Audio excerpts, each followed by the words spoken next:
oleme täna jõudnud siia Quessi poodi, et uurida inimestelt, kas nad on juba valentinipäeva kingitused ära ostnud ning nende valentinipäeva kingituste teele panemisega aitab meid Omniva.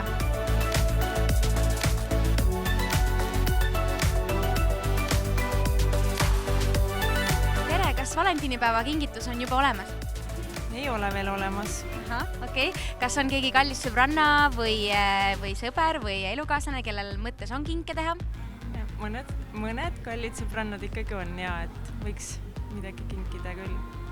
Okei, et Quess ja Omniva siis pakuvad suurepärast võimalust täna valida siit välja üks põnev ehe, kaunis kaela või käehe ja panna see siis läbi minu Omniva pakiautomaadi teele. Seda kõike väga lihtsalt.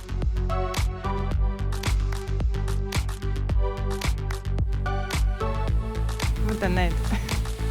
Kink sai nüüd edukalt valitud ja nüüd siis asume paki teele panema. Et siit siis esmalt valite riigi, milleks on Eesti. Nüüd paki suurus on meil S, et siis tegelikult on 4 erinevat valikut. Ja pakiautomaadist pakiautomaati. Ja siia siis panetegi saaja info, milleks ainult piisab siis nimest ja mobiilitelefoni numbrist. Ja siis pakiautomaat, kust pakiautomaadist soovib siis paki saaja oma paki kätte saada. Nii ja nii lihtne see paki vormistamine oligi, et kuidas tundus? Tõesti lihtne. Kas lähme paneme nüüd paki teele? Ikka jah. Lähme. Kuna meie pakk on juba eelvormistatud, siis saame siit vajutada eelvormistatud pakk ja lisada siis SMS-iga saadetud sisestuskoodi.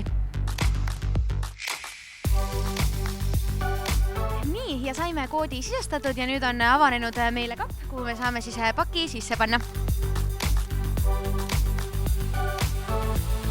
Nii ja pakk saigi nüüd teele pandud. Aitäh sulle, Merle! Aitäh!